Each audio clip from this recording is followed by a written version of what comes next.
प्यायची. आम्हाला सुद्धा वेदचं वागणं अजिबात पटलेलं नाही. आम्हालाही सहन होत नाही. म्हणून आम्ही पण दारू ढोसायची आणि असले तमाशे करायचे. मी तमाशा करतोय? मी केलाय तमाशा? हो तूच. तमाशा करतोय? मग मी काय करू? सांग ना, काय करू मी? काय करू सांग? अरे काय तोडफोड करतोय? करीन, माझ्या घरात करतोय मी. त्याला मी कोणाच्या बापाला घाबरत नाही. कळलं काय?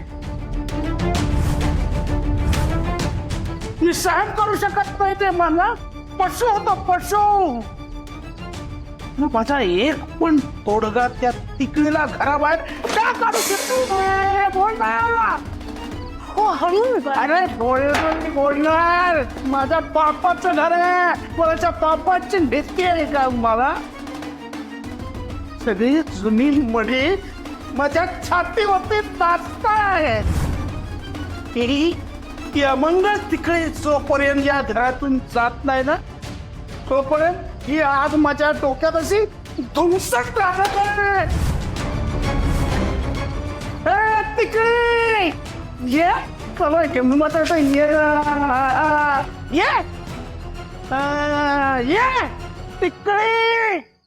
मी यांना बघते. अजून तोडफोड करायचे.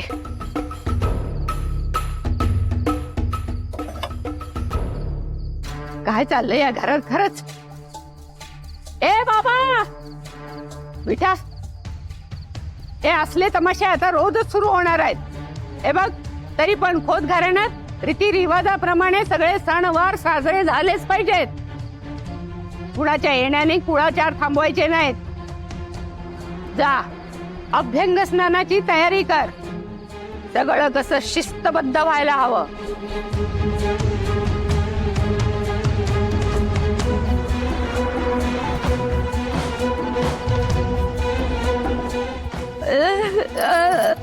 छान भरलं माझं पोट.